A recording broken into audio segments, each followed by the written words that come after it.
ಎಲ್ಲರಿಗೂ ನಮಸ್ಕಾರ. ಇವತ್ತಿನ ರೆಸಿಪಿ ಬಹಳ ಸಿಂಪಲ್ ರೆಸಿಪಿ. ಫ್ರೆಂಚ್ ಬೀನ್ಸ್ ಹಾಗೂ ಸ್ವೀಟ್ ಪಂಪ್ಕಿನ್ ಇವುಗಳನ್ನು ಬಳಸಿ ಮಾಡಿದಂತಹ ಒಂದು ರುಚಿಕರವಾದ ಖಾದ್ಯ. ಎರಡು ಬಹಳ ಆರೋಗ್ಯಕ್ಕೆ ಉತ್ತಮವಾದುದು, ಫೈಬರ್ನಿಂದ ತುಂಬಿದಂತಹದ್ದು, ಸ್ಕಿನ್ನಿನ ಆರೋಗ್ಯಕ್ಕೆ ಸಹ ಬಹಳ ಉತ್ತಮ. ಮಕ್ಕಳಿಗೆ ಈ ಒಂದು ರೆಸಿಪಿ ಅಂದರೆ ಈ ಒಂದು ಖಾದ್ಯವನ್ನು ಕೊಟ್ಟರೆ ಬಹಳ ಉತ್ತಮ ಅಂತ ನನ್ನ ಭಾವನೆ. ಅದಕ್ಕೆ ಇಷ್ಟು ಮಸಾಲೆ ಹಾಕಬೇಕಂತಲ್ಲ, ಲೈಟ್ ಮಸಾಲೆ ಹಾಕ್ಕೊಂಡು ಮಾಡಿದರೆ ಆಯಿತು. ಮಾಡಿದ್ದೇ ನಾವು ಲೈಟ್ ಮಸಾಲೆಯಲ್ಲಿ ಮಾಡಿದಂತಹದ್ದು, ಬಹಳ ಟೇಸ್ಟಿಯಾಗಿ ಬರುವಂತಹದ್ದು. ಹಾಗಾದರೆ ಯಾರೆಲ್ಲ ನನ್ನ ಚಾನಲನ್ನು ನೋಡ್ತಿದ್ದೀರಿ, ಯಾರೆಲ್ಲ ಇನ್ನೂ ಸಬ್ಸ್ಕ್ರೈಬ್ ಮಾಡಿಲ್ಲ, ದಯವಿಟ್ಟು ಸಬ್ಸ್ಕ್ರೈಬ್ ಮಾಡಿ ಸಪೋರ್ಟ್ ಮಾಡಿ ಅಂತ ಹೇಳುತ್ತಾ ಬನ್ನಿ ಯಾವ ರೀತಿಯಲ್ಲಿ ಈ ಒಂದು ರೆಸಿಪಿಯನ್ನು ಮಾಡೋದನ್ನು ನೋಡೋಣ. ನಮಸ್ತೆ ಮಿತ್ರರೇ. ಇವತ್ತು ಈ ಬೀನ್ಸ್ ಮತ್ತು ಈ ಸಿಹಿ ಕುಂಬಳ ಇದನ್ನು ಬಳಸಿ ಒಂದು ರುಚಿಕರವಾದ ರೆಸಿಪಿಯನ್ನು ಮಾಡೋಣ. ಊಟಕ್ಕೆ ಬಹಳ ಚೆನ್ನಾಗಿ ಬರ್ತದೆ, ಒಂದು ಟೈಪ್ ಆಫ್ ಪಲ್ಯದ ರೀತಿಯಲ್ಲಿ ಬರುವಂತಹದ್ದು. ಮೊದಲಿಗೆ ನಾವು ಈ ಬೀನ್ಸನ್ನು ಒಂದು ಅದರ ಸೈಡ್ಸ್ ಎಲ್ಲ ತೆಗೆದು ಸಾಧಾರಣ ಇಷ್ಟಿಷ್ಟುದ್ದಕ್ಕೆ ಕಟ್ ಮಾಡ್ಕೊಳ್ಳೋಣ, ಇಷ್ಟುದ್ದ. ಹಾಗೆ ಈ ಸಿಹಿ ಕುಂಬಳವನ್ನು ಸಹ ಹಾಗೆ ವಿದ್ ಸಿಪ್ಪೆ ಒಟ್ಟಿಗೆ ನಾವು ಕಟ್ ಮಾಡಿಕೊಂಡು ತೊಳೆದು, ನಾನು ಹೇಳ್ತೇನೆ ಎಷ್ಟು ದೊಡ್ಡದು ಬೇಕಂತ. ಇದು ಎಲ್ಲವನ್ನು ಸಹ ನಾನು ಮಾಡಿಕೊಡ್ತೇನೆ ನೋಡಿ. ಇಷ್ಟಿಷ್ಟು ದೊಡ್ಡದಾಗಿ ಹೀಗೆ ಉದ್ದಕ್ಕೆ ಸಾಕ್ತದೆ, ಅಥವಾ ಹೀಗೆ ಸಣ್ಣದಾಗಿ ಕಟ್ ಮಾಡಿ ಹಾಗೆ ಸಾಕ್ತದೆ, ಹೀಗೆ ಸಾಕ್ತದೆ ನೋಡಿ. ಈ ರೀತಿಯಲ್ಲಿ ಕಟ್ ಮಾಡಿಕೊಂಡು ಎಲ್ಲವನ್ನು ಇಟ್ಕೊಳ್ತೇನೆ. ವೀಕ್ಷಕರೇ, ಬೀನ್ಸ್ ಕಟ್ಟಿಂಗ್ ಆಯಿತು, ಸಿಹಿ ಕುಂಬಳ ಕಟ್ಟಿಂಗ್, ನೀರುಳ್ಳಿ ಮತ್ತು ಕೊತ್ತಂಬರಿ ಸೊಪ್ಪು ರೆಡಿ ಮಾಡಿದೆ. ಮತ್ತು ಇನ್ನು ಮಸಾಲೆ ಏನಂತ ಹೇಳ್ತಾರೆ, ಅದರ ಮೊದಲು ಇದನ್ನು ಒಂದು ಕುಕ್ಕರಲ್ಲಿ ಹಾಕ್ಕೊಂಡು ಒಂದು ವಿಸಿಲ್ ಸಹ ಬೇಡ, ಒಂದು ವಿಸಿಲ್ ಆಗುವ ಮೊದಲೇ ನಾವು ಇದನ್ನು ಕಟ್ ಮಾಡಿಕೊಳ್ಬೇಕಾಗ್ತದೆ. ಸೊ ಎರಡನ್ನು ಸಹ ಸ್ವಲ್ಪವೇ ಸ್ವಲ್ಪ ನೀರನ್ನು ಹಾಕ್ಕೊಂಡು ನಾವು ನೋಡಿ ಎಷ್ಟು ನೀರನ್ನು ಹೇಳ್ತೇನೆ, ಮುಳುಗುವಷ್ಟು ಸಹ ಬೇಡ, ಎಷ್ಟು ಜಸ್ಟ್ ಒಂದು ಹಾಫ್ ಬಾಯ್ಲ್ ಆದರೆ ಸಾಕು. ಇದನ್ನು ಇಟ್ಟುಕೊಂಡು ನಾನು ಎಲ್ಲ ಹಾಕ್ಕೊಳ್ತಿದ್ದೇನೆ. ಸುಲಭ ರೀತಿಯಲ್ಲಿ ಮಾಡುವಂಥದ್ದು, ಕ್ವಿಕ್ಕಾಗಿ ಸಹ ಆಗ್ತದೆ. ಸೊ ಇಷ್ಟನ್ನು ಬೇಯಿಸಿಟ್ಟುಕೊಂಡ್ರೆ ಮತ್ತೆ ಏನಿಲ್ಲ, ಮಸಾಲೆ ಏನು ಇದಕ್ಕೆ ಹೆಚ್ಚಿನ ಮಸಾಲೆ ಇಲ್ಲ. ಇಷ್ಟಿಗೆ ಉಪ್ಪನ್ನು ಸ್ವಲ್ಪ ಹಾಕ್ಕೊಂಡು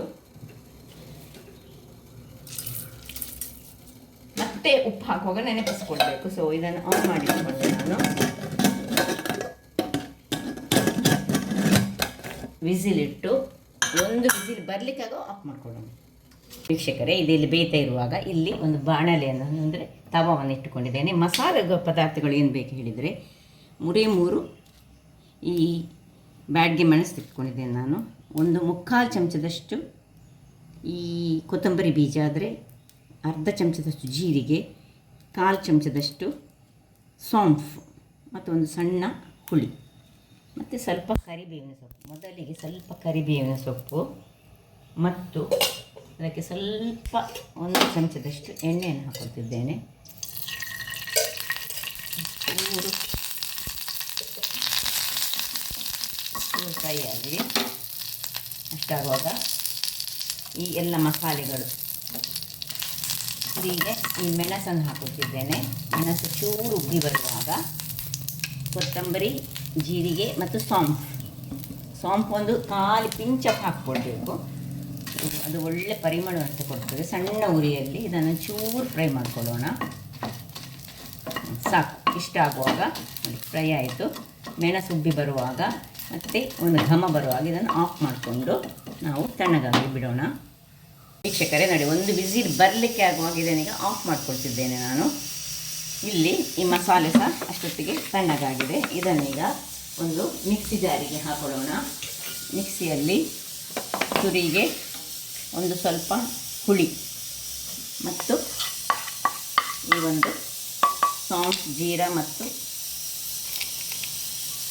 ಇಲ್ಲಿ ಬೇಕಿದ್ದರೆ 1 ಅಥವಾ 2 ಎಳೆಯಷ್ಟು ಬೆಳ್ಳುಳ್ಳಿಯನ್ನು ಸಹ ಹಾಕ್ಕೊಳ್ಬೋದು. ನಾನು ಹಾಕ್ಕೊಳ್ತಾ ಇಲ್ಲ, ಬೇಕಿದ್ದರೆ ಹಾಕಿದರೆ ಸಹ ಚೆನ್ನಾಗಿ ಬರ್ತದೆ. ಈಗ ಇದಕ್ಕೆ ಸ್ವಲ್ಪ ನೀರನ್ನು ಹಾಕಿ ಇದರದೊಂದು ಪೇಸ್ಟ್ ಮಾಡ್ತಾ ಇರ್ತೇನೆ. ವೀಕ್ಷಕರೇ ನೋಡಿ, ಮಸಾಲೆ ಈ ರೀತಿಯಾಗಿ ರೆಡಿಯಾಗಿ ಬಂತು. ಇದನ್ನೀಗ ಪಕ್ಕಕ್ಕಿಟ್ಕೊಳ್ಳೋಣ. ಇಲ್ಲಿ ನೋಡಿ, ಇದು ಸರಿ ಸ್ವಲ್ಪ ಬೆಂದಿದ್ರೆ ಸಾಕಾಗ್ತದೆ ನಮಗೆ. ಇಷ್ಟು ಬೆಂದರೆ ಸಾಕು ನಮಗೆ. ಇದರ ನೀರೆಲ್ಲ ಈಗ ಅಗತ್ಯ ಇಲ್ಲ. ಈಗ ಇದನ್ನು ಬೇಕು ನೀರು ಸಹ. ಇದನ್ನೀಗ ಪಕ್ಕಕ್ಕಿಟ್ಟು ಒಂದು ಬಾಣಲೆಯನ್ನು ಇಟ್ಕೊಳ್ಳೋಣ. ಬಾಣಲೆ ಬಿಸಿಯಾಗಲಿ. ಈಗ ಎಣ್ಣೆ ಹಾಕ್ಕೊಳ್ತಿದ್ದೇನೆ. ಇದಕ್ಕೆ ಒಂದು 2-3 ಚಮಚದಷ್ಟು ಎಣ್ಣೆಗೆ ಬಿಸಿ ಆಗುವಾಗ 1 ಚಮಚದಷ್ಟು ಸಾಸಿವೆ ಹೊಡಿಲಿ.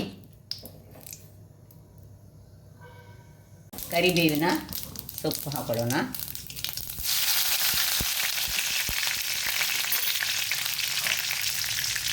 ಕರಿಬೇವಿನ ಸೊಪ್ಪಿನ ನಂತರ ನೀರುಳ್ಳಿ ನೀವು ಎಷ್ಟು ಯೂಸ್ ಮಾಡಿದರೆ ಸಹ ಅದು ಒಳ್ಳೆಯದು. ಇದಕ್ಕೆ ತುಂಬ 2-3 ನೀರುಳ್ಳಿ ಯೂಸ್ ಮಾಡ್ಬೋದು. ನಾನು ಸ್ವಲ್ಪ ಮಾಡಿದ್ರಿಂದಾಗಿ ಸ್ವಲ್ಪ ನೀರುಳ್ಳಿಯನ್ನು ಯೂಸ್ ಮಾಡ್ತಿದ್ದೇನೆ. ನಾನು ಒಂದು ಇಡೀ ನೀರುಳ್ಳಿ ಯೂಸ್ ಮಾಡಿದ್ದೇನೆ. 2-3 ನೀರುಳ್ಳಿ ಹಾಕಿದರೆ ಬಹಳ ಚೆನ್ನಾಗಿ ಬರ್ತದೆ. ಈಗ ಇದು ತುಂಬ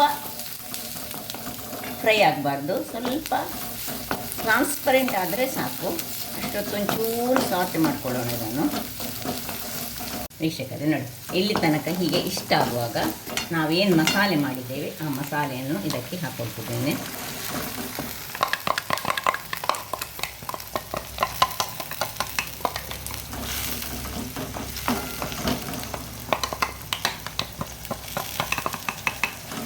ಇನ್ನು ನಾವಿಲ್ಲಿ ಬೇಯಿಸಿಟ್ಟಂತಹ ಅದನ್ನು ಸ್ವಲ್ಪ ಇದರಲ್ಲಿ ಸಾಟೆ ಮಾಡ್ಕೊಳ್ಳೋಣ. ಅಂದರೆ ಹಸಿ ವಾಸನೆ ಹೋಗುವವರೆಗೆ ಒಂಚೂರು ಹೀಗೆ ಇರಲಿ. ಇನ್ನು ಈ ನೋಡಿ, ನೀರು ಹೆಚ್ಚಿಲ್ಲ ಇದರಲ್ಲಿ. ಇದನ್ನು ಹಾಕ್ಕೊಳ್ತಿದ್ದೇನೆ. ಹೆಚ್ಚು ಬೇಯಬಾರ್ದು ಯಾವುದು ಸಹ. ಈ ಪಂಪ್ಕಿನ್ ಮತ್ತು ಬೀನ್ಸ್ ತುಂಬ ಬೆಂದಿರಬಾರ್ದು. ಇದರಲ್ಲಿ ಸ್ವಲ್ಪ ಈಗ ಬೇಯಬೇಕು ಇದಕ್ಕೆ. ಸೊ ಹುಳಿ ಎಲ್ಲ ಅದರಲ್ಲೇ ಉಂಟು. ಈಗ ಇದಕ್ಕೆ ಒಂದು ಪಿಂಚ್ ಆಫ್ ಬೆಲ್ಲ. ಇದು ಆಪ್ಷನಲ್, ನಿಮಗೆ ಬೇಕಿದ್ದರೆ ಹಾಕ್ಕೊಳ್ಬೋದು, ಬೇಡದಿದ್ದರೆ ಸ್ಕಿಪ್ ಮಾಡ್ಕೊಳ್ಬೋದು. ಸೊ ಇಷ್ಟನ್ನು ಹಾಕಿ ಇದು ಓಪನಲ್ಲಿಟ್ಟು ಇದನ್ನು ಚೂರು ಬೇಯಿಸ್ಕೊಳ್ಳೋಣ. ಅಷ್ಟೊತ್ತಿಗೆ ನಾವಿಲ್ಲಿ ಈ ಒಂದು ತೆಂಗಿನ ತುರಿ, 1 ಬೌಲ್ನಷ್ಟು ತೆಂಗಿನ ತುರಿ ಉಂಟು ನನ್ನ ಹತ್ರ. ಒಂದು 30-40 ಗ್ರಾಮ್ಸ್ನಷ್ಟು, ಹ್ಯಾಂಡ್ಫುಲ್ ಆಫ್ ಅಂತ ಹೇಳ್ಬೋದು, ಅದಕ್ಕಿಂತ ಒಂಚೂರು ಜಾಸ್ತಿ ಉಂಟು. ಇದಕ್ಕೆ ಒಂದು ಚೂರು ಜೀರಾ ಮತ್ತು 2 ಬೆಳ್ಳುಳ್ಳಿಯನ್ನು ಹಾಕ್ಕೊಳ್ತಿದ್ದೇನೆ. ಈ 2 ಎಳೆಯಷ್ಟು ಈ ಪಾಡ್ನಷ್ಟು ಬೆಳ್ಳುಳ್ಳಿ ಮತ್ತು ಒಂದು 1/4 ಅಥವಾ ಅರ್ಧ ಚಮಚ, 1/4 ಚಮಚ ಸಹ ಸಾಕಾಗ್ತದೆ. ಇಷ್ಟು ಮಸಾಲಕ್ಕೆ 1/4 ಚಮಚ ಸಾಕು. 2 ಬೆಳ್ಳುಳ್ಳಿ ಇಷ್ಟನ್ನು ಹಾಕಿ ಒಂದೇ ಸತಿ ತಿರುಗಿಸ್ತು, ಹೆಚ್ಚು ಗ್ರೈಂಡ್ ಆಗಲಿಕ್ಕಿಲ್ಲ. ವೀಕ್ಷಕರೇ ನೋಡಿ, ಇಷ್ಟು ಕೋಸ್ಲಿ ಗ್ರೈಂಡ್ ಆದರೆ ಆಯಿತು. ಇದನ್ನೀಗ ಇದಕ್ಕೆ ಹಾಕ್ಕೊಳ್ಳೋಣ.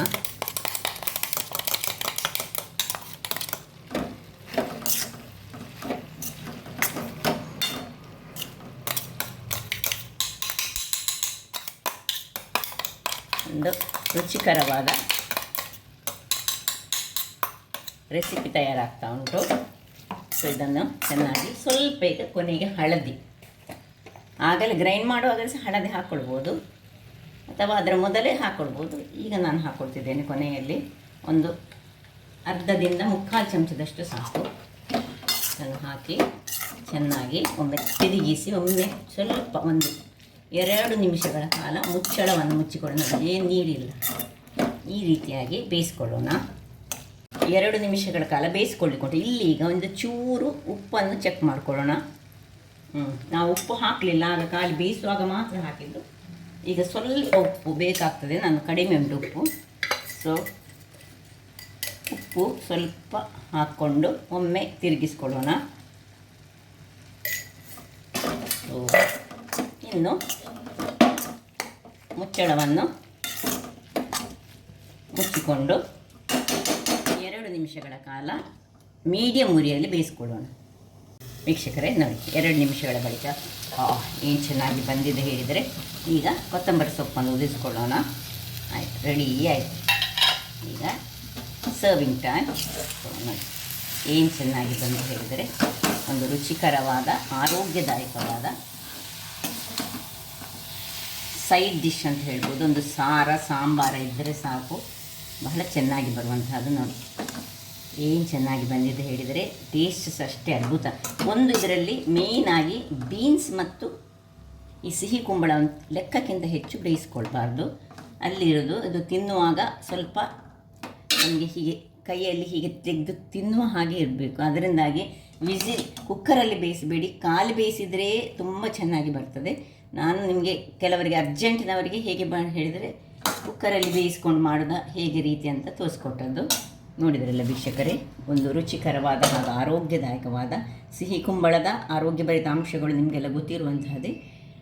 ಹಾಗಾದರೆ ನನ್ನ ಈ ಕುಕಿಂಗ್ ಚಾನಲ್ ನಿಮಗೆ ಇಷ್ಟ ಆದರೆ ಬೋಳೂರು ಸುವರ್ಣ ಚಾನಲನ್ನು ಲೈಕ್ ಮಾಡಿ, ಶೇರ್ ಮಾಡಿ ಹಾಗೂ ಸಬ್ಸ್ಕ್ರೈಬ್ ಮಾಡಿ ಹಾಗೂ ನನ್ನ ಇನ್ಸ್ಟಾಗ್ರಾಮ್ ಪೇಜನ್ನು ಫಾಲೋ ಮಾಡಿ. ಧನ್ಯವಾದಗಳು.